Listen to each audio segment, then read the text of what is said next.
Well, good afternoon. Welcome back to another edition of Bitcoin Generations. I guess I should say hello out there. So, hello out there. Hello in there. Hello, Jor. Hello, Bodie. Hello, everybody. We're uh, we're here bringing you live stream from the United States and Canada. We have a joint venture going here. We're happy to bring you some good content in regard to new Bitcoiners, baby boomers, uh, all y'all who have lots of tons of experience. Great, welcome to the chat. Welcome to Bitcoin Generations. So, Jor, there's something that's kind of been on my mind lately, and it's a conversation I had yesterday with a guy, and it's about why Bitcoin. I mean, we talk a lot about this. It's a whole lot of conversation, but why fundamentally why Bitcoin? Why not something like hard asset like real estate or something you can sink your hands into? Um, and I'm going to ask you that question, but basically it's kind of like to kind of tee up the question. Uh, is the conversation I had was going kind of the direction of, hey, the guy was telling me, I was telling him about Bitcoin. He's telling me about his real estate, his second house that he owns, and I said, well, you know, um, okay, he's got his views on that, and that he likes the money that's coming in. If anything ever happened to him, his family would have rent money coming in, and that sounds great and fine. But what's your take on that? Because I have a take on that. I'm interested in what you'd have to say about that. Yeah, I think we're going to spend a decent amount of time talking about this because I think this is a really important part of the whole, thing to understand here is like why Bitcoin? Why, just because me and Bodie are excited about it doesn't mean that everybody will be. What's the point of it? So I think when people are actually looking to store their time and energy, I think that's kind of what we're talking about today in terms of somebody who just goes out into the world, they add some value, they do some work, they get some in return, and they just want a place where they can store that, where the government's not going to be able to print away the value of that. And so that's why people look at real estate. That's why people look at gold. That's why people are now looking at Bitcoin for this exact reason. Whatever you accrue, you want to be able to hold on to that for a long time. And so we'll probably talk about a couple different things. We'll start with real estate. Real estate's a big one. And I've kind of had my own experience with real estate. I owned a rental house from 2016 to about 2021. So for about 5 years. And a couple different things I would say on that is like when people look at real estate, they see the price going up and up and up in terms of fiat. But if you actually look, or in terms of dollars, sorry, but if you actually looked at housing prices and how much it's increased every year, it almost aligns perfectly with the inflation, which means that if you're storing your time and energy in real estate, you're just keeping up. That's about it. Even though it appears like it's going up 5, 10, 15% a year, it's pretty much the equivalent of how much money does the government print. That's how much the value of homes go up. So when we're talking about storing our value, some people think about a rental home, which is what I had. I ended up selling mine. And the reason I did that, I'd say the main difference between Bitcoin and real estate, the way most people would look at it, is that Bitcoin doesn't have a cash flow. Real estate has a cash flow. And most people, if you're doing it right, like I was making about, let's say $200, $300 per month off of this thing. And, that's pretty good. In before Bitcoin, I'd say that's a pretty good return. That's a pretty good secondary income.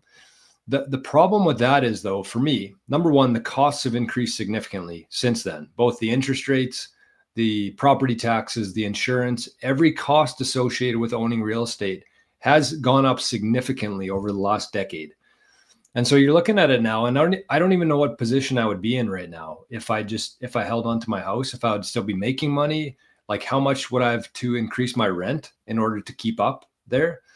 But the other thing that I would say there is that with real estate, you have to keep in mind here that you have to worry about tenants too, right? So that's one aspect of it.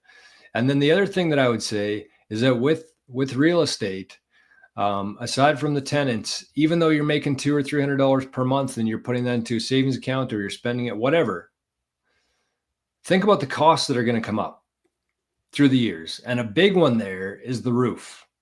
So if you hold on to this asset for, let's say, 10 or 15 years, you're probably going to need a new roof at that point, which actually doesn't add any sort of value to the house, but it's just something that you need to do.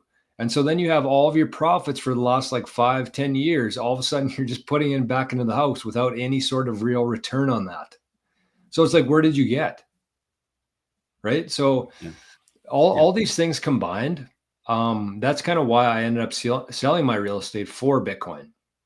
So I'm interested to hear, Bodie, what kind of your perspective is with that, with real estate and Bitcoin. So yeah, so you've definitely got some potential pitfalls that you can fall into with that. There's going to be a lot of things like, okay, unanticipated expenses, unanticipated things that maybe not expenses, but are preventing you from keeping the thing rented. For example, if you have good renters, I'll tell you, I've got lots of people that I've responded to when I was a contractor to water damage emergencies. And you can have a water damage from almost any source in your house. I mean, really, anywhere there's water, it could be you put a screw into the wall and now you start a leak because you didn't know there was a plumbing line behind that wall.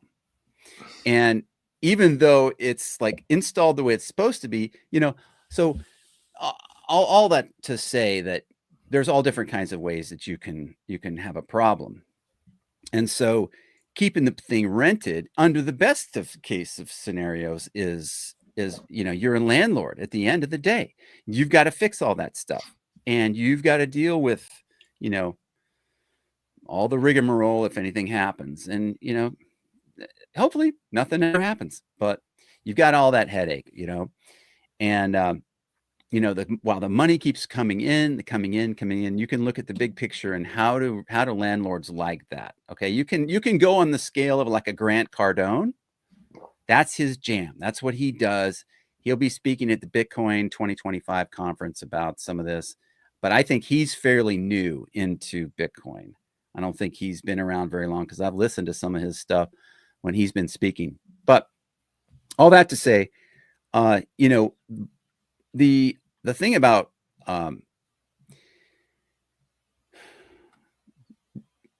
real estate is that, and I can kind of say this because I had some experience during 2008 and after. So when I was in Vegas, I was a fireman. I was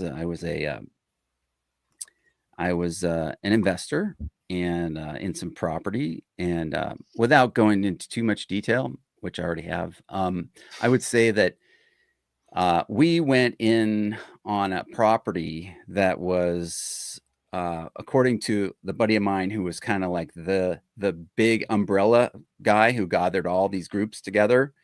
I was with like 3 other guys, and we went in on this larger group of people, and we all came up with cash for a down payment on this thing. Well, bottom line is that we financed the property and we put down the down payment, and then we were just going to make payments to the thing. And the strategy was 3 to 5 years in the path of progress, or buy a property that's maybe just a piece of land that's 3 to 5 years in the path of progress. So the way things are moving out west is that, you can kind of tell where the growth is going to happen. Or if you have advance notice, maybe that they're going to put a beltway over here. Okay. That's what they did in southern Utah, where we bought this property. And what we didn't see coming is the financial meltdown that happened with the savings and loan debacle that was in 2007, 2008 and beyond, right? Okay, so the ripple effects of that was such that it slowed everything down, and that we weren't able to keep that thing going. We weren't able to keep the path of progress going because everything slowed down. There was the Feds slowed down any lending at all, and so none of the other people could basically develop anything for, I think it was like maybe more than 5 or 6 years. It really took a long time to kind of get things moving again. And so what's the net effect of that? So we had to keep paying the interest on this thing, keep paying the interest. We were just, I mean, we were getting eaten alive on this thing. And we were 7 years into this thing. And it was an absolute, nightmare. Right. And so that's just like, you don't have control of that. The other thing you don't have control of is, like, let's say the income stream goes like flat. You don't have an income stream now. Okay. Well, your mortgage doesn't go flat. Your mortgage is still paying. You still got that debt. So what do? You're stuck. You're stuck with something that's illiquid.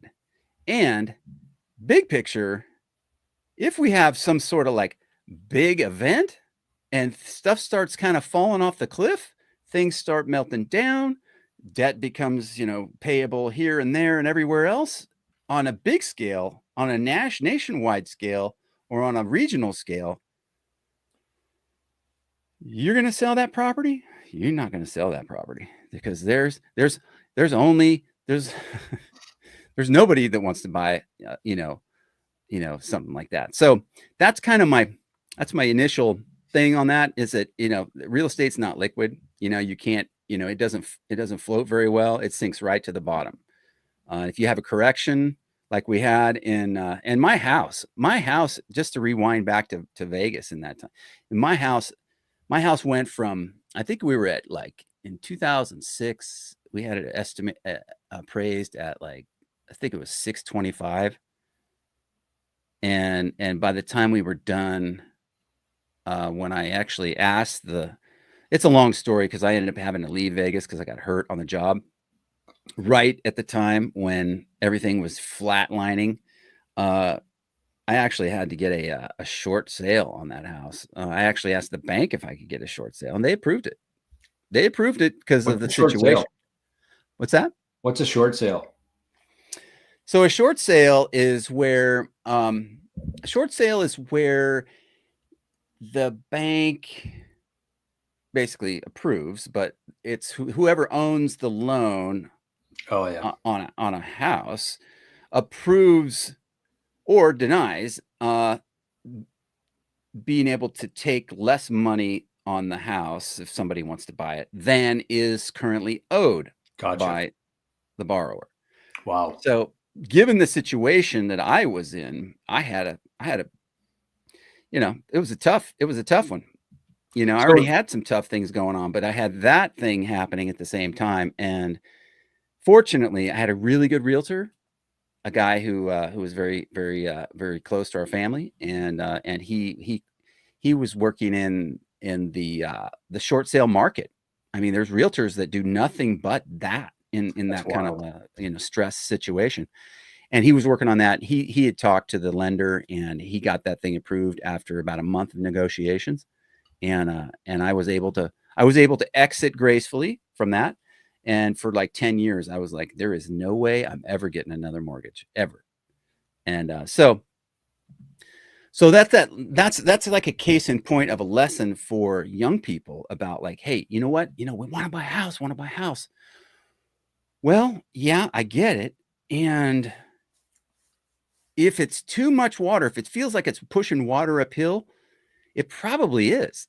It's probably not the right time to buy a house, for some people. And so if I said nothing else on this podcast other than that, it's like, if it's a lot of work and you're stressed out beyond belief because you can't buy a house, wow, it's like, that's how I was before Bitcoin. I was like, man, what are we going to do? We got nothing. Everything is going, purchasing power is going down, fiat everywhere. And like, there's this Bitcoin thing. What's that? So that's why That's why baby boomers and new Bitcoiners need to dive in and do your homework. You know what I mean? And this isn't just maybe to just to clarify with this, like we're not comparing like somebody buying a house to live in. This is like somebody buying a house as an investment, right? Like an Airbnb or like a rental property. That's kind of what we're comparing right now. So, yeah, I mean, okay, so the first phase of that answer would be yes. Yeah. But I would say, like if you need a place to live and it makes sense to buy a house Yeah. I agree with then that. I I agree mean, with that yeah, too. get a second opinion, get somebody who's wise in your life and talk to them about it.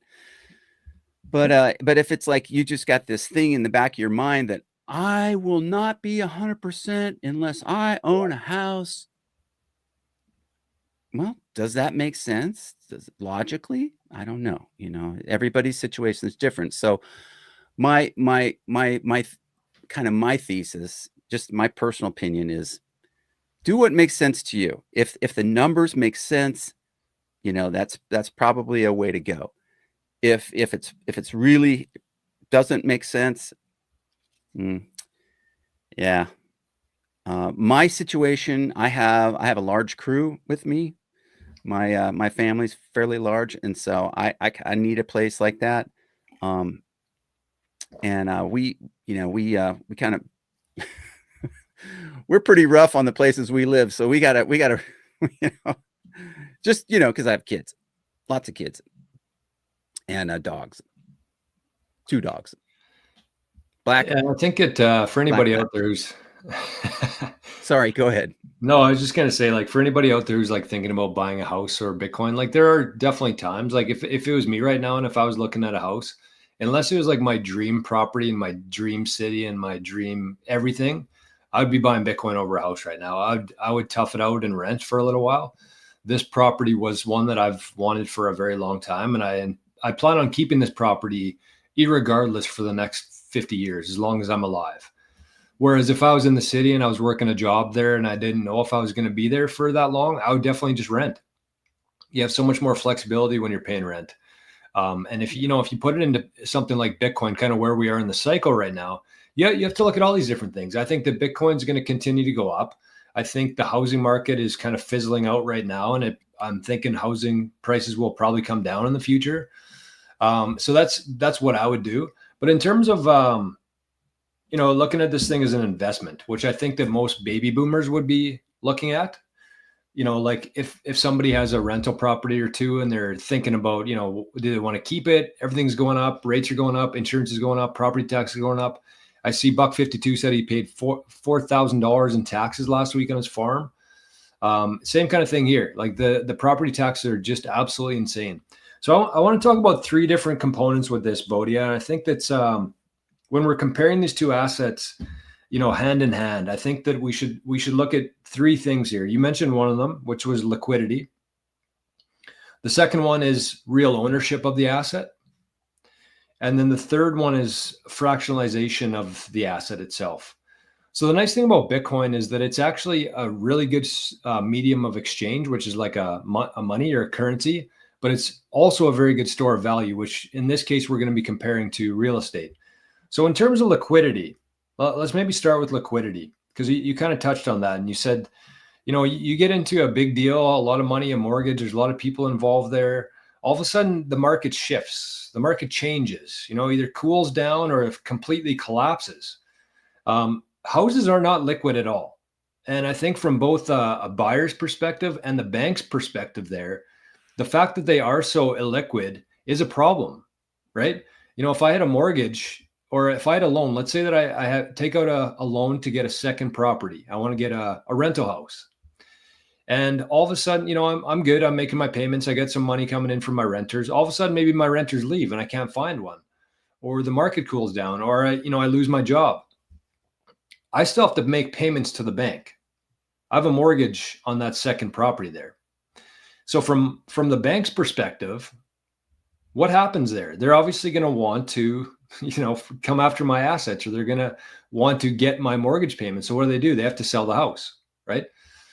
think about the process of that. That's a month, that's 2 months, probably, especially like in a cooler market like that where there's not a whole lot of demand for it. The bank has to wait a couple months. There's a bunch of people involved there. There's a bunch of fees everywhere. It's not that liquid at all. Whereas with Bitcoin, if I did the same thing, if I was using Bitcoin as, collateral to get a loan at the bank, and all of a sudden I stopped making my mortgage payments, the bank could just sell my Bitcoin that day and pay off my payments that I owe there. And then maybe next month I'll be in better standing. I'll maybe get a new job or whatever that is. So from a bank's perspective, Bitcoin is a much better asset because of its liquidity. Or if you run into something in your own life and you have to sell your rental house, again, it's going to take a couple months to do that if you're lucky. Whereas if you need to sell your Bitcoin, even if it's on a Sunday morning, you could sell that Bitcoin. It's extremely liquid. There's a worldwide market for it. Can I jump in here real quick? Absolutely, yeah. I want to like rewind back to why real estate is a store of value.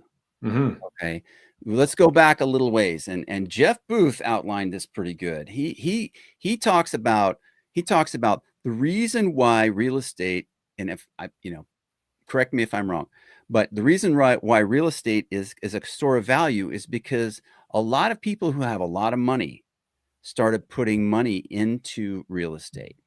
They kind of and so real estate has steadily gone up for a long time, and it really hasn't. I mean, there's been corrections, right? The one I just mentioned, but a lot of times we've seen real estate just can steadily climb, and so a lot of young people are thinking, hey, including me, when I first got my first house, I was like, man, this is the way. There is no way this is ever gonna, come down. Yep. And then what happened to me in 2008? And I was like, oh, but it was the system, right? The system. When I say the system, I'm talking about, the financial system. It's kind of like, and it had different effects in different areas, different markets of the world. Okay. So the Las Vegas market of real estate at that time was hit particularly hard because, it was growing like crazy. But the point is that the reason why the value of those homes, it was attractive to store your value, store your wealth in real estate, because very, very, very rich people decided that was a place to put that. And so that were all the rest of us who are like the little people are like, yeah, that's great. Let's do that. And so the thing is that when, we are, all this fear, uncertainty, and doubt, all these different things about the traditional financial system that we're seeing, and in real estate, we're seeing that, they talk about bubbles, right? I don't know. I don't know. I'm not going to go into the definition of a bubble and all that, but I will say that, I think it will be interesting to see what happens with real estate, in the next few years, because the thing that I took away from Jeff Booth's conversation about that is that he believes it's overvalued, and that in a truly free market economy, that it will kind of break down to its it'll come down to its utility value. Now, if there's somebody in the chat that wants to correct me on that, that was my understanding of him as he was describing that, and he has some very, very deep understanding of this, and it's fascinating to listen to him. I need to go back and listen to more, but I will say that I do think that real estate is overvalued. And I think what we're seeing in the commercial real estate market is we're seeing that exact thing. Because why? Why is that? Because just take a look around as you go around, look around at all the signs for lease. This is available. Look in the shopping malls, look at all the things. They put stuff up on these windows so you can't see that there's nothing in there. But there's a lot of real estate just sitting there right now. That's commercial real estate. Anyway, so I don't want to go down that too far, but Yeah, there's just much more supply than demand right now for commercial real estate. And when you're talking about utility, that utility is basically like you buy a house because you want to live in it. That's it. That's the Yep. utility of a house. You buy Right. an asset because you want to live in it.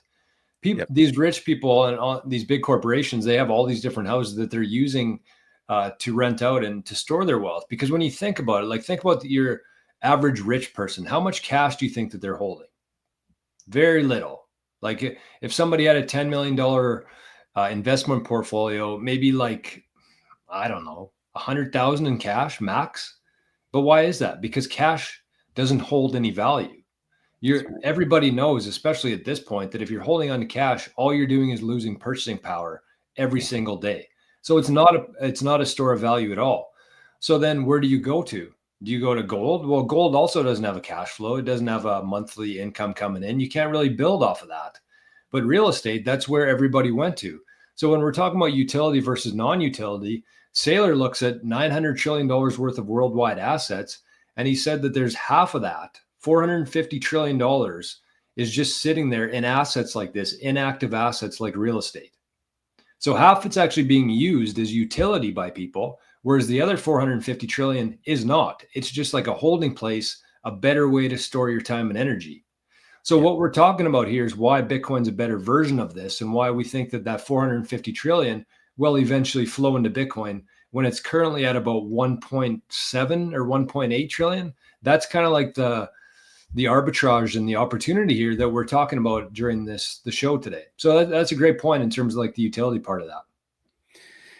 Yeah, he's got some great stuff, and if there's some folks out there who haven't heard about Jeff Booth, make sure you go and watch some of his interviews. I mean, George, it's just a matter of time before you get him on your show, and we see him be able to talk about some of these things. You're able to ask him some questions.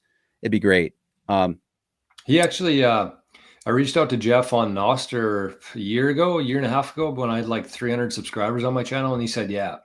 So it's not I just want to be ready for it. I want to make sure that I'm primed and I'm using his time efficiently. But anyways, yeah, he's a great thinker in the Bitcoin space. So that's liquidity though, buddy. Should we move on to Yeah. fractionalization? Yeah, let's keep going. Okay. So in terms of fractionalization, this might not be as applicable to like a baby boomer, but I just want to explain kind of what the benefit of Bitcoin is versus real estate. So when you think about somebody out there who's looking to invest some of their money, if they want to put it into a store of value like real estate, gold, Bitcoin, those are kind of the three we're going to be talking about here. So with that, if you want to buy a gold ounce, it's $2,000. If you want to buy real estate, you need a down payment, 5%, 10%, 20% if it's like an actual income generating property. So you can't fractionalize it. You can buy like shares in a real estate investment trust, but even those shares are quite costly, and there's certain aspects with that as well that you have to be aware of. But with Bitcoin, anybody out there, any single person on the planet can buy $10 worth of Bitcoin. You can buy $20 worth of Bitcoin. You can buy $1 worth of Bitcoin.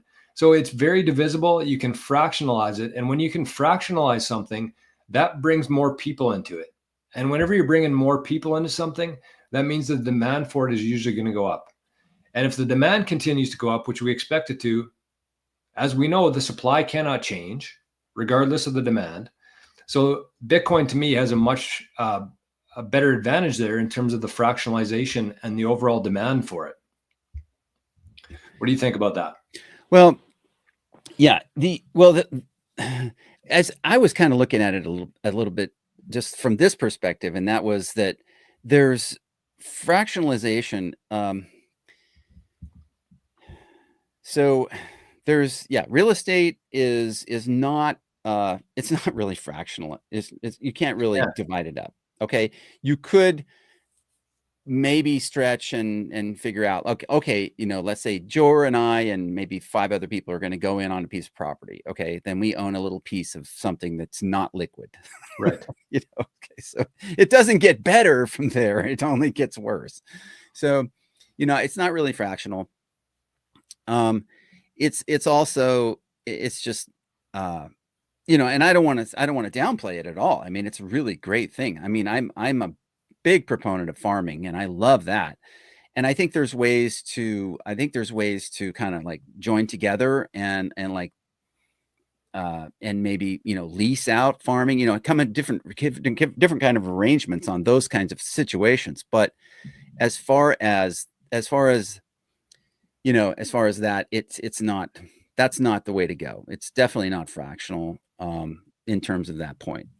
Even if you were to split it up though with, let's say, 7 of us or 70 of us, we couldn't pitch in $10 and get a house, No, right?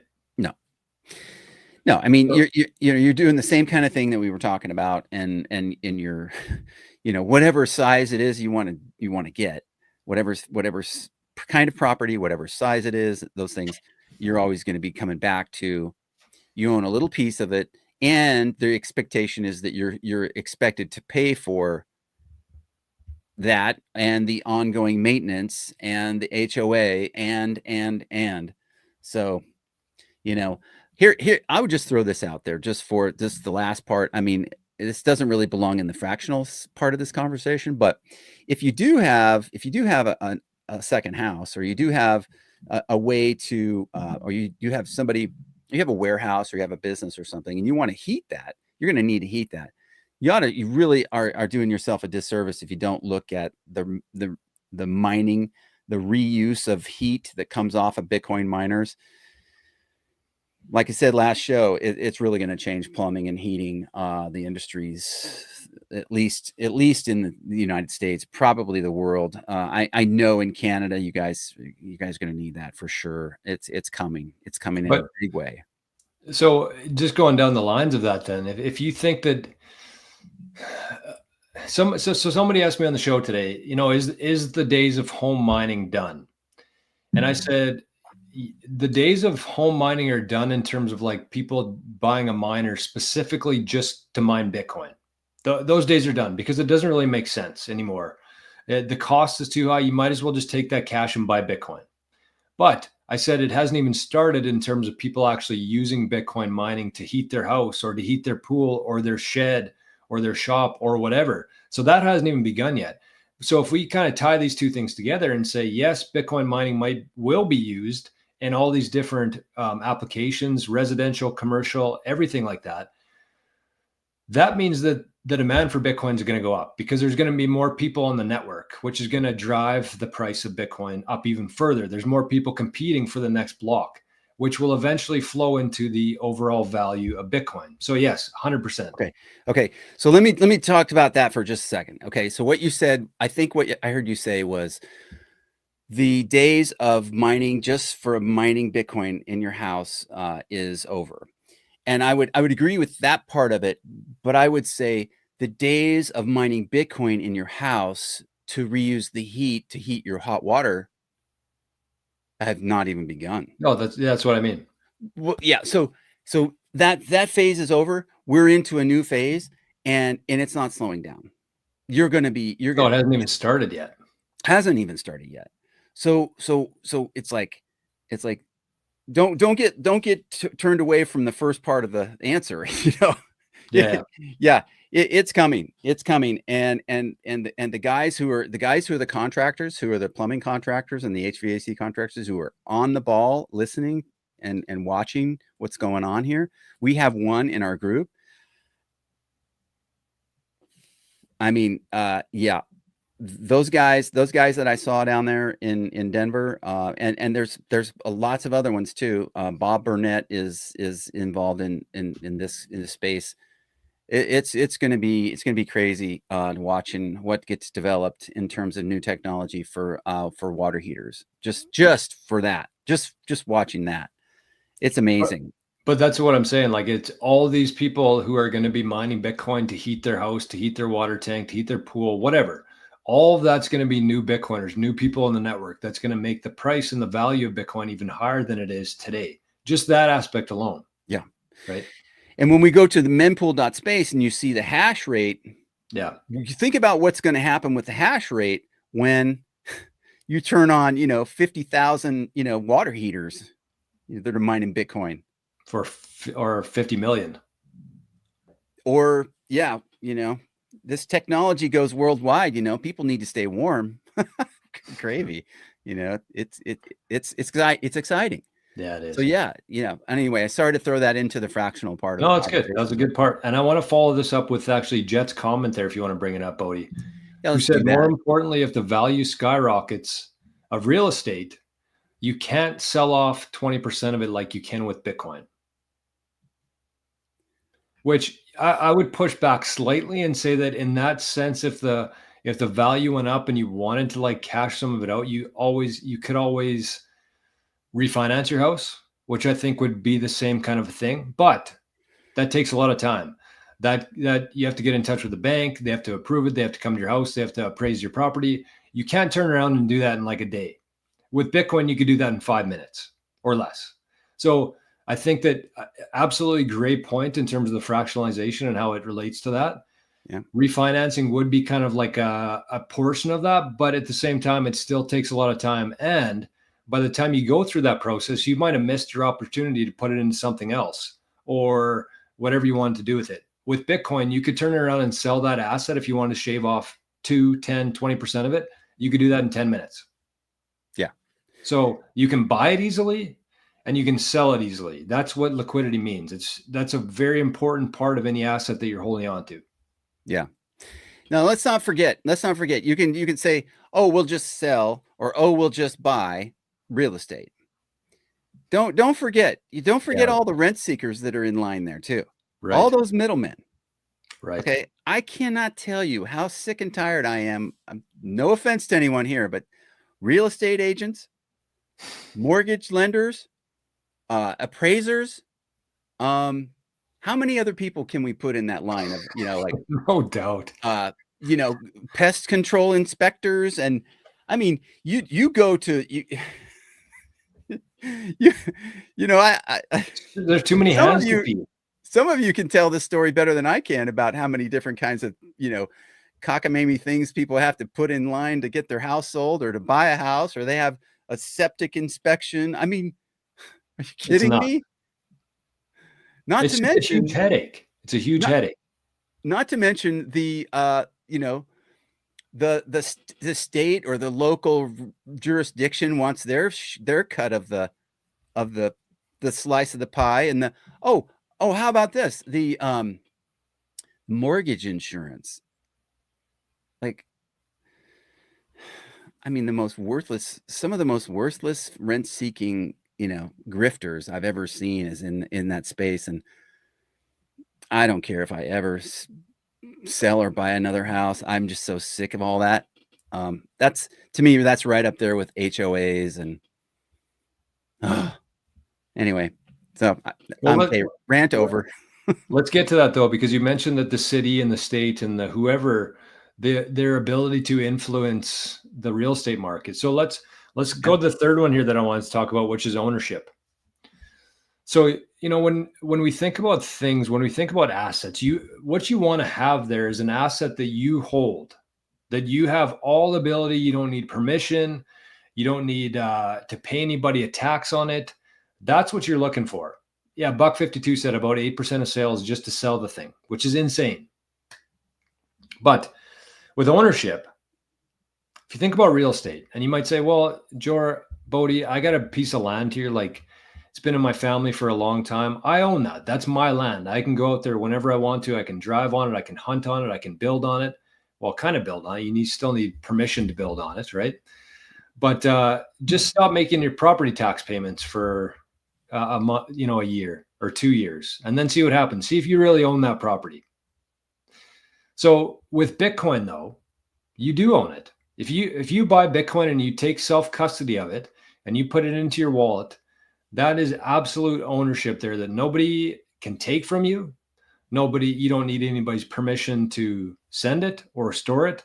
There's no fee. There's no leaks in that Bitcoin, which is a very big deal in terms of ownership. You don't need anybody's permission to spend it. So those three things, I think, with liquidity, fractionalization, and ownership, are big drivers, I think, and big benefits that Bitcoin has over real estate. I'm trying to think as I talk about this, are there any like real benefits to real estate that Bitcoin doesn't have? Cash flow, I guess, but we kind of snuff that out with the whole roofing and, hot water tanks and whatever else come up, Well, yeah, okay, so, so I'm kinda like the permaculture farmer, that's the case that I would make for, Yeah, but uh that's not inactive though, Bodhi. That's something that you're actually owning and doing something with. That's utility. We're true. talking about real estate as like an investment, not as like a utility. Because I agree, people should own a house. Everybody should have ownership of a house. If you want to have some land and grow food on it, even better. 100% agree with that. But we're talking about like real estate in terms of like an investment where you're renting it out to somebody. Okay. So we could be talking about residential. We could talk about real estate as let's say somebody owns 40 acres of timber and, they keep it in their family because they're going to harvest the timber in year 50 or something like that. So there's those kinds of scenarios. Um, I That's also utility though. You're not renting that out. okay. So instead of thinking about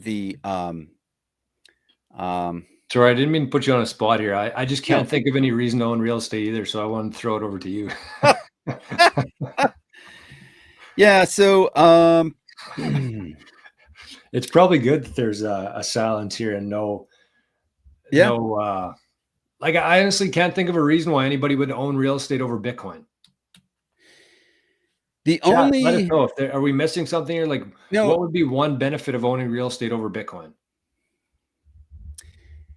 you know, I keep going back to the utility value because I don't think in terms of millions or billions of dollars to do something with. Okay. I that's kind of hard for me to think about just because I've had, I'm a blue collar guy, always have been developing kind of some blue collar stuff. Uh, that's my thing. I, that's not a problem that I can imagine, but I will say that the, just the rent seekers and all the capital that it takes to the money that it takes to kind of like to keep the thing going, the costs of doing the business of even if it's an investment, I mean, it's just horrendous. Uh, so my perspective is very biased toward, something that I can use for a Yeah, utility type value. that's That's fair. But for baby boomers, they wouldn't be thinking about that. And the other thing I would add to that too is like for somebody who's thinking about, storing their time and energy in Bitcoin, the nice thing about that is like, yeah, I have the same kind of dreams. I'm sure most people do is like, buy a nice piece of property somewhere, live on it. You could harvest the trees, you could grow food, you could do this. Like, I feel like that's what a lot of Bitcoiners are actually working towards. So Bitcoin's just kind of like the thing that's going to get them there faster, in my opinion. And so when we play that out, like in the future, you're going to be able to loan against your Bitcoin. You buy a property with that. That's utility. You're actually using it. The one thing that I would say though here, where it might make sense to own real estate over Bitcoin, is if you have like a bunch of it, and that's kind of like your business, right? Like you have like 50 different properties in different cities. You have like a team of people to kind of look after that for you. Um, there is something there, I think. But for somebody who's just like holding on to one or two pieces of property and it takes up a bunch of your time, it adds a bunch of stress to your life. It's not really going to make you super rich. I just don't see the point of holding that because here's the other thing too that I forgot to mention, Bodhi, is that when I was thinking about like my rental house, and let's say that I was making like $200 or $300 a month on it, that's kind of my cash flow average, full rent, best case scenario, $300 a month. When you're looking at it, you look at your income, you look at all the expenses you have to pay. Not only are those expenses going up, but every person who owns real estate or rental property doesn't factor in their own time there. And I think that if I would have actually factored in my own time into that, I would have been breaking even or losing, right? Because when you're thinking about, whether you're fixing things yourself or you're paying somebody to do it, you're the one who's finding new tenants. You're the one going through the process of interviewing people. You're the one driving to the property, making sure that everything's good. That's your time, and nobody includes that in their income statement when they own rental property. They don't include their own time into that equation. That's right. They don't. They don't. The kind of the use case scenario for real estate that I'm thinking mostly of regarding like the people who would watch this, I really honestly think that, the guys that are like, millionaires and, hundreds of millions or something like that would not be watching this, and their scenario, their financial, they might, and awesome if they do, but the kind of the scenario that I'm thinking of for like the mom and pops are the ones who are, 70s, 80s. They're kind of like, like, hey, we did the whole financial thing. I worked, I got my pension, got my house, so it's paid for. I'm sitting here, we're doing our life. We've got a few medical problems, but we're keeping going, and we see the grandkids and stuff like that. That's the scenario that I'm talking about. And those, excuse me, I think those folks are just, I mean, would be perfect to really kind of understand and educate themselves about the value of Bitcoin, because they understand the value of a house that's paid off. Okay, that's great. Mhm. You're not in any debt, or you have very little debt. Okay, so use the scenario that you're in to consider like saving in Bitcoin instead of paper dollars. That where are you going to put where are you putting your paper dollars? Where are you saving? You've got some T-bills, or you've got some CDs or something. A lot of people have CDs. Which is What are they what? getting on Something CDs these days? deposit? Certificate of deposit. In the United States, a lot of folks, I know several entities that have CDs, and I'm thinking they're like, less than 10% is what they're getting on that money. So they're losing to inflation. They absolutely losing to inflation. And these are small entities, right? They're not businesses, but they're kind of like businesses. And I'm thinking, grandma and things like that, they've got this because, it's not gonna go anywhere. It's backed by the federal government. We're talking like, like a big shakeup here. We're talking about things that are, like, so tomorrow, the president is going to have a summit meeting and he's calling a bunch of people in. Maybe you can list off some of the guys that are going to be in there, but I think Michael Saylor is going to be in there, and David Sachs from the administration, the crypto czar or whatever, and I think maybe Cynthia Lummis. I don't know. Yeah. I think it'd be good to know who those people are, but I think kind of we also need to kind of understand that we're having sort of like, this is sort of like been on the radar for a while. And for the people who are not listening, you might want to listen, because there's more to this than meets the eye. There's more going to be coming that's going to affect us baby boomers. There's reason to understand this, and just understanding, your CDs, and you've got your little, 401k, or you've got your Roth, and it's paying you, you're taking money out, you get your Social Security check, and that all adds up to a certain amount. Get off zero, people. Yeah, I'm talking to you in your 60s, 70s, and 80s. Get off zero. And that means don't let the Bitcoin train, don't let it leave the station without you. Make sure you get some, and then pay attention on how to take care of it. That's what I'm saying. Okay. I've said it before, but it's really important. It's really important. I think that, as we probably should wind down, like we've been talking about real estate for 40 minutes here, which is pretty impressive. I think that, if anybody values this conversation, I think consider sending this to any people in your life that have real estate, that own real estate as an investment. And the last kind of point that I want to make here in terms of Bitcoin versus real estate is that if you just think about it, I was going to put together a little spreadsheet here on the fly, but I think we can just kind of visualize this ourselves. Let's say that you have a rental house, and let's say it's even paid off. You don't even owe the bank any money. You've had this rental house for the last 20 years. You've kind of endured it all. You got this rental house now that is paid off, fully paid off. That's kind of what everybody strives for, honestly, when you're kind of at that point of life. But think about this. If you're planning to leave that to your family for generations, that's why the show is called Bitcoin Generations, because we believe that Bitcoin is the best way to do that. If you wanted to pass that house on to your kids and their kids, think about what's going to happen there through time. First of all, there's going to be a lot of fees whenever that transfers to your kids, number one. But number two, every year you're going to have to pay property taxes on that. This is something that you're going to continually have to keep up with. And not everybody's interested in that. Your kids might not be interested in that in terms of like finding tenants.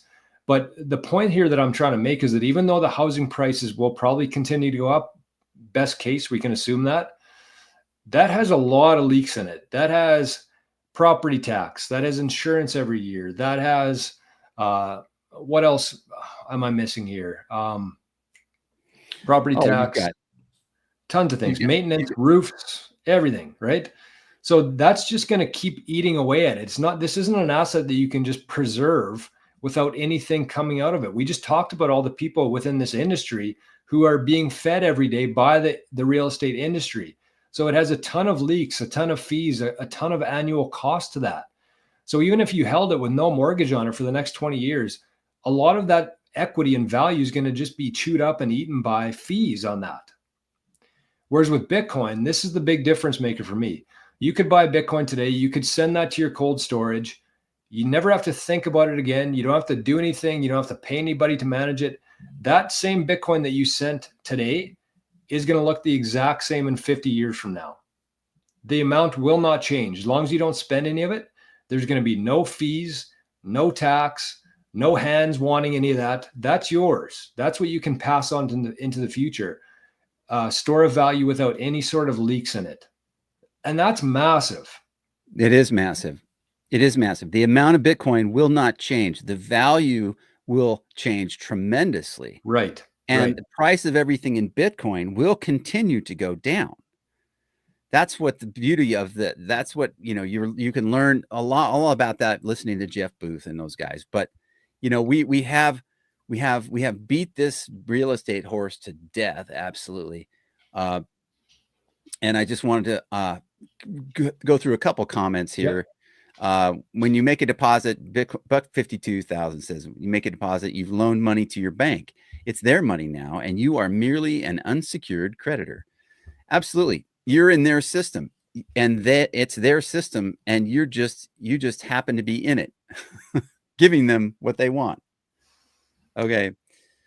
I think on that note, I think that this is something that really nobody considers here. And I think this is an important part of it. But here's what I'd say that when I was an accountant, I would see a lot of these different balance sheets from different businesses, local businesses, right? And the top line of every balance sheet is the most liquid asset on there. And it was all cash.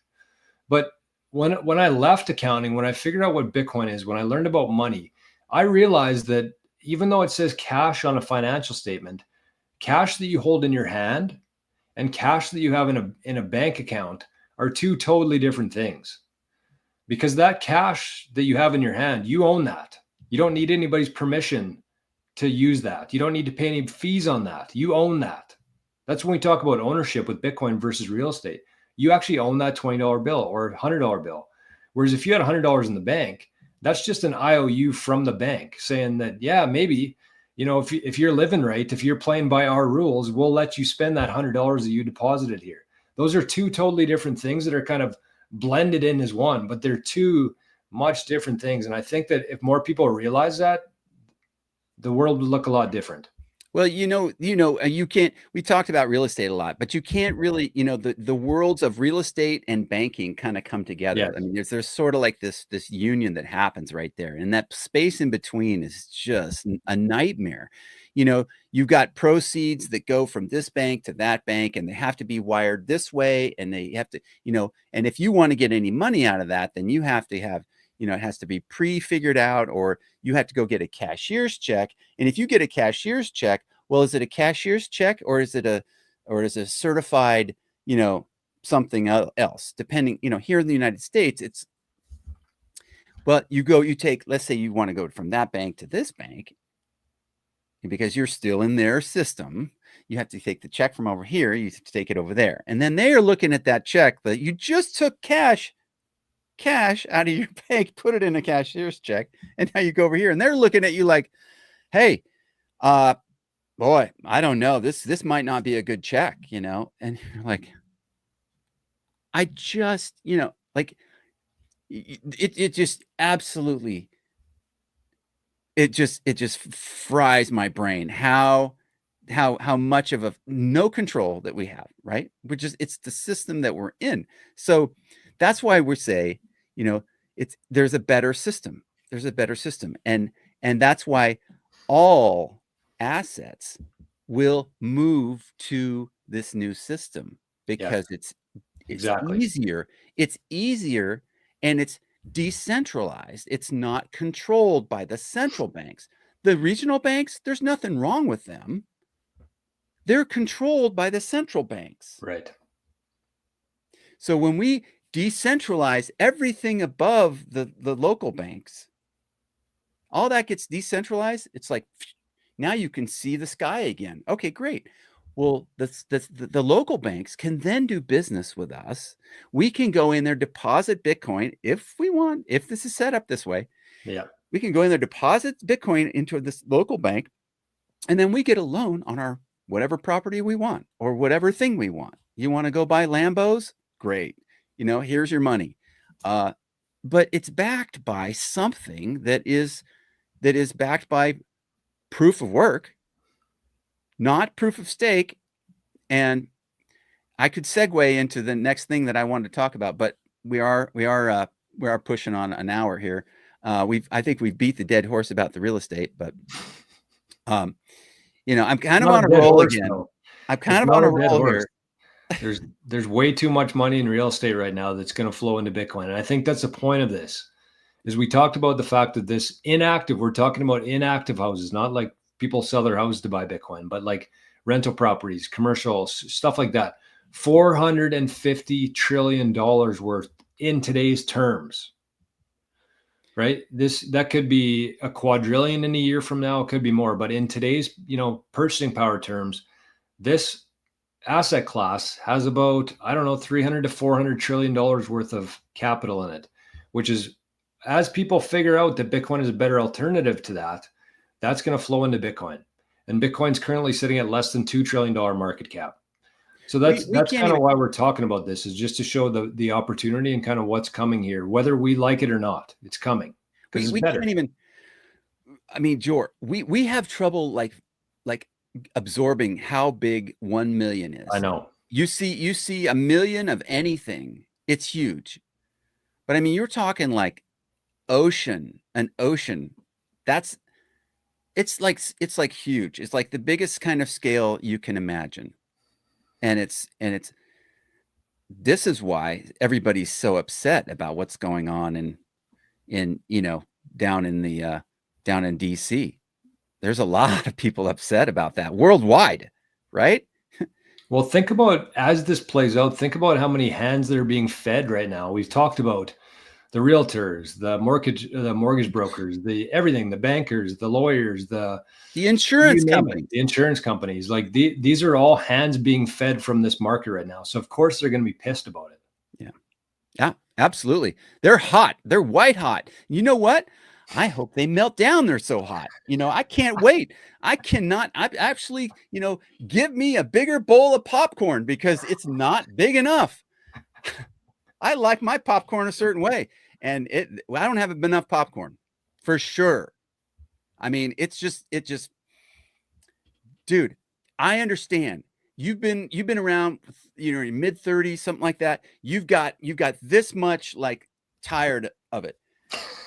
Dude, you have, 10x that for me. Okay. Cause I am like so done with that. No doubt. The people, the lying, the absolute bald-faced liars, all just tons of them. And we could talk about that. We could talk about the insurance industry and how the bald-faced lying and the absolute fraud that goes on there. We could talk about the newspapers and the journalists. Okay. I'm ranting. Okay. Sorry. I like it. I'm back. All no, right. I think that you're absolutely right. And I think that, when you even think about it like that way, like we've talked about all the reasons why Bitcoin is a better asset in terms of store of value. Plus, you also have to factor in that it is a better medium of exchange. You can't go to the store and show them the property of your house and try to buy something with that, right? So that's just a whole nother component of Bitcoin that you can do that you can't do with real estate. But if nothing else, the people out there who are listening to this, and you're just fed up with the system and everybody who's profited from the system for so long, there's no better reason than just to escape that and buy Bitcoin and hold that yourself and take away that, what you've been feeding for forever, right? So like 100%. if nothing else, that's a perfect reason to just buy some Bitcoin where nobody owns Bitcoin. Nobody can control it. Nobody can make more of it. Like it's you who's going to win here, not 10 other hands. And it's not just you 40-year-old, you 50-year-old, you 60-year-old. I mean, we're talking like you 70-year-old, you 80-year-old. You've got brains, you've got the mindset, you've got some wisdom and experience, and you're probably more tired of it than I am. More tired of the system. You've seen more of it. You've seen more of the grifting. You've sacrificed, and your generation has sacrificed tons. So yeah, like exit. This is what you need to study. This is what you can spend your time. Now, am I saying that, hey, this is the be all end all, this will save us? No, I'm saying it's a really nice tool in your toolbox to have. And if you don't have it in your toolbox and you're not studying on how to take good care of it, okay, then there's something to study there. Right. And there's something to hodl, and there's some new terms to learn, right? So I don't care if you're, 25 or 35. I know some guys in their 20s that I know more about Bitcoin than they do. I'm like, dude, I am like surprised. Get up to speed, young man. Come on now. You got more jam than that. Let's see it. Don't sit there behind the desk on your phone looking down all the time. Get busy. Get busy with something. Take action. It's a very peaceful way to protest. If you don't like the way that the system is being run, Bitcoin is a very peaceful way to protest that. Because here's the thing, when you take money out of that system that feeds all these hands that you don't agree with, when you take money out of that system, it's never going back in there. And you take Bitcoin, you take money out of that system, you buy Bitcoin, that's less happening over there and more happening over here. You're building momentum in this side of things. The other thing I would say to that too is like, when you're thinking about Bitcoin as an asset and compared to other things, even though you might not be around in 20 or 30 years from now, whatever your assets you're holding right now are going to be converted into Bitcoin anyways. So instead of, going out with real estate and gold and all these archaic ways of storing value, go out with a bang. I'm not telling people to go and die and, buy Bitcoin, then die. But I'm just saying, like, leave your mark here while you can. You're still contributing to this old system that has literally robbed human beings for the last 100 years. If this is the last thing you do, you just take that out of there. By the way, the last thing I'll say on this is that every piece of Bitcoin you buy, every sat that you buy, that's one sat that the government can't buy. That's one sat that BlackRock can't buy. You have the ability to extract this wealth, and they won't have any sort of piece of that into the future. Your family owns that now, not the government, not BlackRock. They can't do anything to devalue that either. So that's right. It's a big FU to the system. It is. It's absolutely, vote with your feet. That's the thing. You get off zero, you start stacking, you start putting away some Bitcoin. You're buying it, let's say today at, whatever the price is, 80,000, 100,000, whatever it is. Okay. You start stacking. Let's say your number of sats that you were able to buy for $1 is ballpark, maybe 1,000 sats. Think of it like this. The dollar, the US dollar is I'd like to say it's going away. I don't know if it will, but let's just say that the number of sats that you can buy for $1 right now is 1,000. If the sats, if the number of satoshis or sats, the value of those goes up to where it's like $1 per one sat, or one sat equals $1, you might think, wow, the value of Bitcoin has really gone up. Well, guess what's been happening? Actually, the dollar's been going down. And so if the dollar, if let's say the dollar is what it is right now, but the dollar is, we're so stuck in thinking in terms of dollars. If the value of the purchasing power of the dollar goes down so far, you want to get those now. You don't want to wait to get them until you Right. can only buy half of what you can buy now. Buy them today, because they are going to go there. The value of the sats are going to go up. So anyway, that's sort of my thing about, for the older folks, get something stacking on Bitcoin. Buy some stuff. You can contact us on here. We can basically kind of walk you through how to get a wallet. You kind of get it into a wallet. If you don't have what you need, then okay, you can get something that you need. But you don't want to be sitting there with, your house is paid for, but you've got no cash to do anything with. And by cash, I mean a liquid asset that you could actually spend today to go buy something. You see, that's what I'm saying is you want to be able to have something that's, not, this paper that just, can burn in the street. It's just, I don't want to scare anybody. I'm probably doing that. But that's not what I'm trying to do. But I care about the families. I care about families. I care about families all over the world. I care about families that I've seen that are struggling. I really do believe in the difference between, the other cryptocurrencies and Bitcoin. And that's part of what you have to do. You have to understand what you're looking at, and so do that. Yeah, the dollars that people are holding right now are just going. There's only one way for them to go. It's mathematically impossible for the dollars to go up in value from here. It's just not possible. Mathematically, objectively speaking, the dollars that you hold will continue to go down.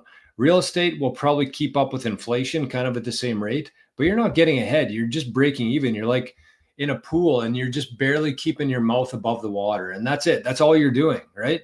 Plus a whole bunch of headaches and stress along with that. With Bitcoin, the way that the dynamic works, even if you don't understand the whole proof of work aspect, the whole taking energy from the physical world and putting it into the digital world that everybody uses now, even if you don't understand that, the supply and demand of this thing, the demand is going to continue to go up. Clearly, the supply is going to continue to go down. So the price and the value of this can only move in one direction. So you have an asset in cash that's going to keep going down forever. You have an asset in real estate that's probably going to keep up to inflation, but that's it. And then you have Bitcoin, which is going to continue to appreciate in purchasing power over time. Like, this is a no-brainer. The only thing that's missing here is that people just don't understand it, so they don't feel comfortable holding any of their assets in it. So I'm going to bring some. A couple episodes. I did a little chart showing like how much you should allocate to Bitcoin based on your age and how much you know about Bitcoin. It's not 100%. It might be like 40% maximum if you're like 60 or 70 years old of your portfolio. We're not telling you to go all in here. We're telling you to get involved in it, start learning, start allocating more, and your family's going to thank you in the future. Yeah. If you don't mind, I'd like to bring up a few comments as we're talking, just to kind of make, not that we're going to answer all of them, but kind of acknowledge that people are doing stuff. I remember when I was younger and I was trying to figure out investments and stuff. And I didn't know much about it, but I did know that it was an area for me to learn about. And so rather than getting stuck in, like I can't figure out what to do or what to invest in, so I'm not going to do anything, I was like, well, I'll just try a little bit, try less stocks. I did that with some stocks, and then I lost, everything. And I was like, that didn't work, so, I don't want to do that again. And so, yeah, that was kind of the beginning of my investing stuff. But, when you look at stuff, you have to kind of like understand that, kind of look at Bitcoin like this, I guess is sort of how I would summarize this.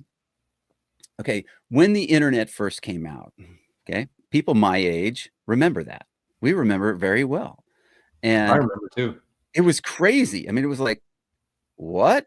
Like this whole thing, this is like, wow, hold on a second. I can learn about stuff that's, yeah, anything. You can pretty much ask the internet anything. And there was all kinds of stuff at your doorstep now, including porn and everything else. And there was like, whoa, like, hey, uh, didn't really, want to, go there.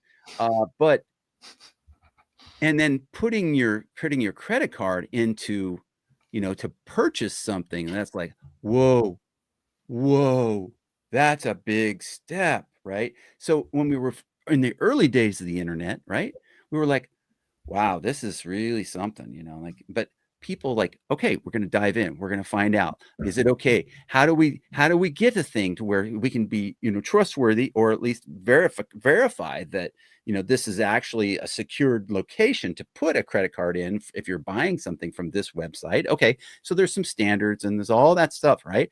There's a learning curve for the public had to get to the point where they were ready to do that too. And I'm talking about just in the United States, because that's what I'm familiar with. We're kind of in a similar or a parallel sort of like universe in terms of Bitcoin and this technology, because it is internet money, if you will. I've never really liked that term, but it's been here 16 years. And if we think about, this legacy media system that we really don't like, that we've all realized more now than ever, that the government has had, kind of like they've been the dog that the government has been walking around. You do this and you'll do that. And the media lapdogs have been just kind of doing whatever they've been told. So if especially the last 8 years or last 12 years, however you want to look at it, Bitcoin has been going. It's been doing its thing. It goes one block at a time every 10 minutes on average, and it does its thing, right? There's no stopping Bitcoin, period. No matter what anyone says. But it's been doing that. But meanwhile, we've had the media going like, oh, Bitcoin, it's rat poison, it's this, it's that. Everybody's on the same page about what they're going to say about it. But here we are like, hey, there's this thing over here and it's really amazing. You ought to check it out. And everybody's like, huh? Did you hear something? No, I don't think I didn't hear that. No. And so we're all kind of like, what? Bitcoin? It's like, yeah, we've been trying to tell you, it's kind of this crazy thing that it's like you can't break it. People have been trying to break it and they can't figure it out. It's not working. But that's the simplified version of it, right? I mean, there's a lot more to it. There's a lot more complicated. And I'm oversimplifying so much of this for the listener. But basically, that's the thing. We're kind of in that period of time frame where we were in the internet, and because we've seen this movie before. I've seen this before. So anyway, I'll just finish by saying that, make sure you get your Bitcoin. You don't tell anybody how much Bitcoin you have. You never talk about like, you protect your keys, protect it like, you have to be more protective than anything else, because you have to really own the fact that this is a different kind of economy. This is a different kind of system we have. It's a different kind of culture we have now. So it's all decentralized, and it's all you need to take responsibility for your own security on your Bitcoin. And in order to do that, you need to know what you got to do. Agreed. I agree 100%. I think the one thing that I would push back on slightly there, Bodie, as I was listening to you, the one thing I would say is like for the average baby boomer out there who might be 70, 75, whatever you are, there's different degrees of understanding. There's different degrees of like feeling comfortable with something, technology and stuff. The one thing that you could do there is we talk about the ownership and the whole value proposition of Bitcoin. But again, don't feel like you have to do that. Like, okay, You could still hold a Bitcoin ETF if you understand kind of what's happening here, but you don't have all this time and resources to allocate to like learning how to protect it yourself. Like Bitcoin ETF is a great option. As much as I would never buy it myself, there is a specific person in mind for that. So you Okay. own the Bitcoin ETF, you get the full exposure to Bitcoin price, going up. Yeah. And then maybe your kids take ownership of that once, whatever, or they help you with it. Yeah. I just don't want people to feel like they have to learn all this stuff and have to take custody of it right away. Do you know what I Yeah. mean? Great point. Because Great I think point. that would just You're kind of absolutely right. it would kind of push people away. So you can use the ETF. You could use a company like Caleb and Brown where you can buy Bitcoin and they'll actually hold on to it for you in the meantime. But yes, everything that you said, Bodhi, I 100% agree with. That Yeah. this is something that the majority of people just don't own it because they're scared of it. Just like people were scared of the internet before. Yeah. Where look what's played out from there, right? 100%. That's right. And it's like if you like, let's go back to the internet example. If you wanted to have like, your grandma and your grandson's over here telling you about the internet, it's like, why don't you just show me how to do it and I'll do it with you? Right. Exactly. Okay. So definitely, ask questions, get with somebody you trust that you can ask these questions to. And I don't expect that anybody who's watching this or will watch this in the future will want to, trust us, but that's the thing of it. It's that is the beauty of Bitcoin, is that there's no trust required. All the way back from the white paper that Satoshi Nakamoto, who created Bitcoin, wrote. He said it's basically no trust required. It's a peer-to-peer trustless cash network. I'm sure I butchered the words on that too, but so yeah, that's what I love about it. And all the software code that's written, it's open source. So you can go and there's a lot of eyes watching the Bitcoin Core, the software code. So some amazing people are building stuff in this space that is also open source.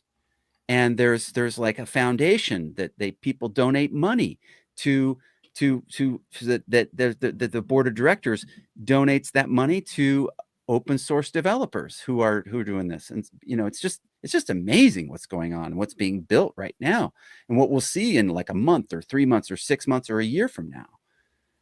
It's great. It's great to be a part of it, to watch it, and to have that big bowl of popcorn, watching the stuff that's not good happening, but also watching the stuff that's really great. The entrepreneurs and people who are building the new, we used to call it the information superhighway, Jor. I don't know if you remember that. The internet was the information superhighway. And we were like, wow, this is so amazing. Well, they're building that. They're building like the, I don't know. They're going to have like, it's crazy. Like you see the cars like floating through the air and stuff, That's what comes to mind with this whole Bitcoin. The new way of money that it will change, but it's not just the money. It changes so many other things too. We should talk about that another time, but you mentioned the internet of money and that you don't like that. I think it's important to kind of dive into why it's the internet of money, or the money of the internet. Sorry. Okay. And I'm sure everybody's kind of heard of like the AI stuff, and this is probably another full episode too. But like the reason why we need a money like Bitcoin, a money for the internet, is because the internet really unlocks the whole world. It really decentralizes things. It takes away the ability for people to control. And when you have the internet and the ability for somebody to talk to, somebody in Canada to talk to somebody in the US over a webcam, when you have that, the centralized systems that were able to control people for so long are going to disappear. And we're still going to need a way to exchange value back and forth with each other as this rolls out even further. And so when you think about AI and how that's going to be utilized in the future, where it's going to be able to do jobs that people are doing right now, which is going to free up time for people to do things they want to be doing instead of things that an AI could do. And since an AI can't go to the bank and verify their identity, they're going to want Bitcoin.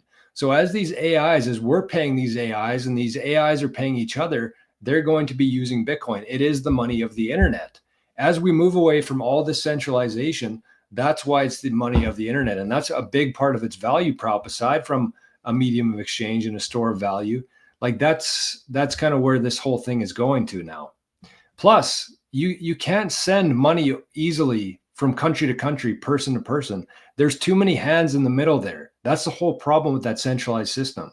So when you have something like Bitcoin where you could send 5 sats, which is like a fraction of a cent, you can send that to anybody with an internet connection. That's a huge deal for the world, for humanity here. So It is. I don't like I think there's magic internet money, and then there's the money of the internet. Those are two kind of different things there, right?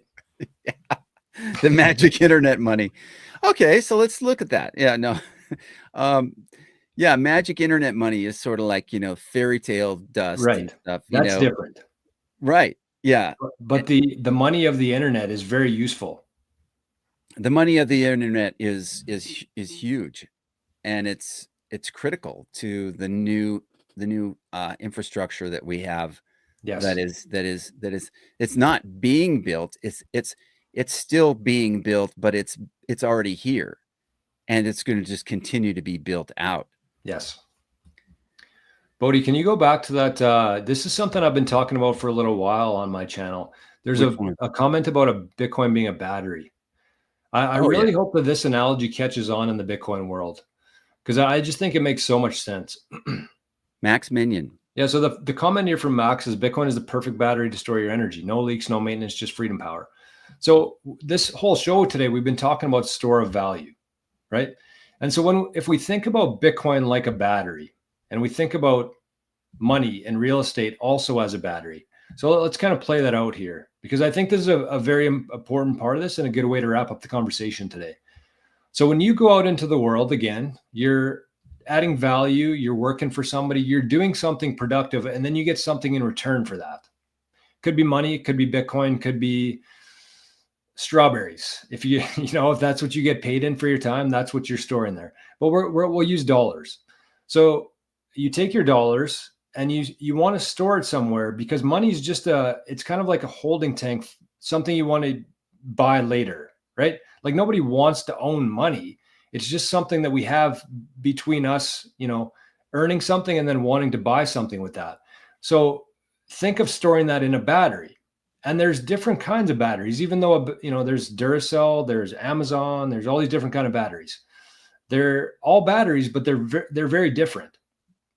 And think about what a battery is.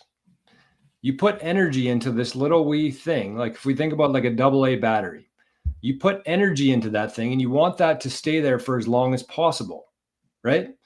So when you think about like a battery like Duracell, which is probably the best one, you could get a Duracell battery and you might leave it in your closet for 10 years. It's still going to be fully charged when you go to use it. That's a good battery. And they're expensive. So compare that to like an Amazon battery where you could buy 50 of them for $5. They're still batteries. They still store energy there, but those same batteries in 10 years probably wouldn't even start, right? So when we think about like in terms of our time and our energy that we're storing into a battery, when we think about money or we think about real estate, you put your energy into that thing, it's going to slowly leak over time. When you open that thing up in 50 years from now, as we talked about with real estate, the energy in that battery is going to be much less than it is today. It's going to continue to leak your energy over time. Whereas with Bitcoin, you put your energy into that thing, it's going to be there 100% in 50 years when you open that thing up. That's what you want in a store of value. That's the battery. That's the big idea here with Bitcoin. Nothing's going to change. There's not a fee that comes out of there every year. There's no tax that you have to pay on that every year. Whatever Bitcoin you send into that one UTXO, it's going to look the exact same in 50 years from now. That's the perfect battery. So when we're talking about storing our time and energy, there are different ways to do it. Bitcoin is the best battery. It's the perfect battery. Yeah. Yeah, that's a great way to look at that. I mean, the cost of the battery goes up over time. Exactly. And some batteries cost more than others, right? Because they store energy better than other batteries. Yeah. No, it's there's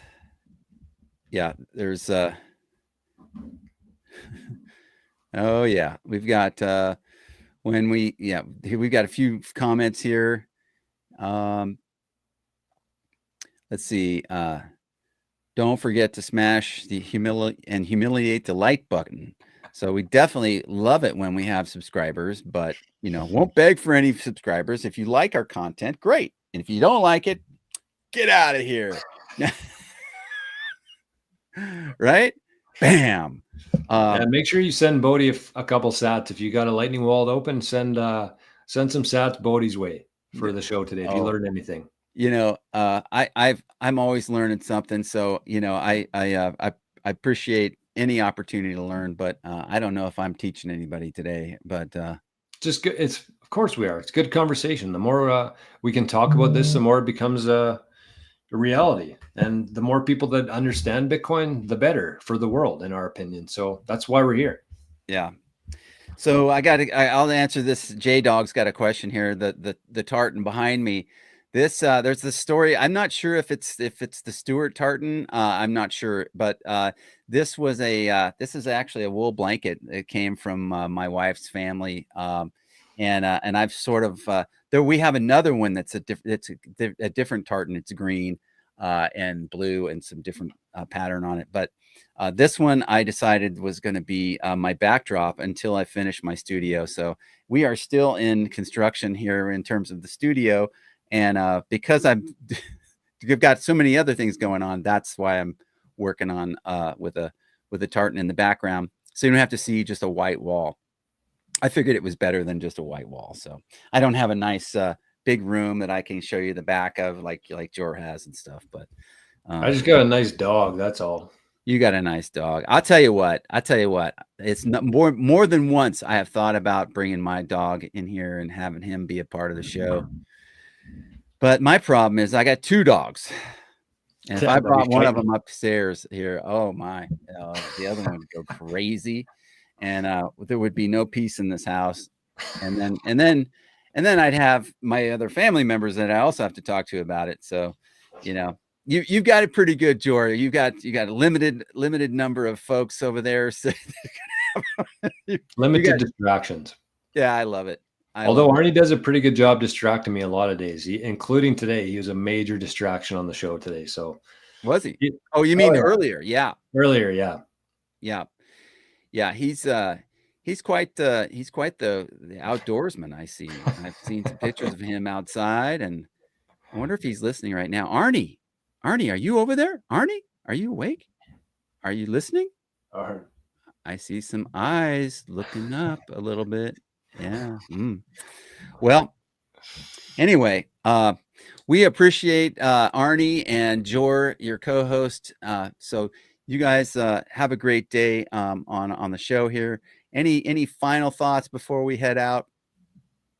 No, I think we wanted to talk about real estate, gold, and Bitcoin. We only got to real estate because there's a lot to talk about. There's a lot to unpack. There's a lot of people who are getting this wrong. And I think that there's going to be a lot of people who take that risk, take the step to allocate some of it into Bitcoin. It's going to pay off big time. And I think there's going to be a lot of people stuck holding the bag of real estate. And they when they got into it, they were promised a good store of value and a good return in the future. And I just think that there's going to be a lot of people completely shattered by that. And it's crappy to think about, but if you're taking the time to learn and educate yourself on the differences between the two, I think you should be rewarded for that. So yeah, we'll see it play out over time, regardless of the show here, but the more people we can kind of warn and help them see the light a little bit and at least allocate a portion into Bitcoin, I think, the better for everybody. Yeah. No, eliminate all the stuff you don't need, all the real estate, all the cars, all the excess baggage, the stuff that you don't want to haul around and all that stuff, and get into Bitcoin. Learn about it. You can always buy more later. You can, if you sold your car today and bought some Bitcoin, give it 5 years, you're probably able to buy 5 cars, 10 cars. So that's kind of the idea here, right? Yeah. It's you can't take it with you. It's a pain to haul around, and it's a pain to deal with, even if you have to deal with the whole selling process, and the buying process can be a nightmare too. But yeah, just simplify. I think, as you said that earlier, simplify, and That's a and good then yeah, you that know, that's a good analogy there, Bodie. I didn't think of that before. Like you can't take everybody's so concerned that you can't like touch Bitcoin, right? Everybody's concerned that they can't touch Bitcoin, but when you think about it like this, you can't take anything with you when you die. You can't take the house, you can't take the car, you can't take the land, but you could technically take your Bitcoin, but you could also pass it on. And your kids are going to want Bitcoin. They're not going to want all the other junk. They're going to want Bitcoin. So regardless of you do it or they do it, it's going to be converted into Bitcoin at that point anyways. So that's a good point. yeah, so I took a note from Marty Bent when he recently interviewed who's the guy who he's kind of like does the kind of asset planning and inheritance stuff. Oh yeah, Matt McCormick. Yes. Okay, so he was basically saying that when, if like, let's say I did everything correct and I got all my stuff and then I pass on and then my family gets my Bitcoin, all that is without any state knowledge of any of that, right? And there might be some other things that have to be dealt with or whatever, but not that particular. So he was just talking a little bit about how they have to, that transfer might be fine, but at some point they might have to be accountable to like, where'd you get this Bitcoin? So there's some things to think about there, but it's so much easier to think about Oh just yeah. that's small bandwidth than to think about, all this stuff. So yeah, good All of takeaway. those titles got to transfer. You got to pay a tax on the transfer. It goes to an estate first. Whereas Bitcoin, even though there's going to be legal things that change in the future here, you could technically have your Bitcoin and just like give your wallet to your kid without anybody really knowing that. Not legal advice, not probably allowed to do, but you still could do it, right? It allows for you to do that. Well, and again, some clarification on these rules. I think Mac McCormick was talking Yes. about some clarification, but given what it is right now, the Bitcoin has to be sort of dealt with as similar to like a gold or Right. something else. But with some clarification, that would be really helpful. So I think we're looking at that hopefully in this administration. But anyway, it's great. It's great being with you. It's great being with the audience. And thank you all for smashing the like. Thank you for subscribing to Bitcoin Generations. And if you have any questions, you can put them in the comments below, and we will try to get to those at some point. Yep. All right. Just All right. not today. You all have a great day, and make sure you stay humble and stack sats. Thanks, Bodie. Thanks, everybody.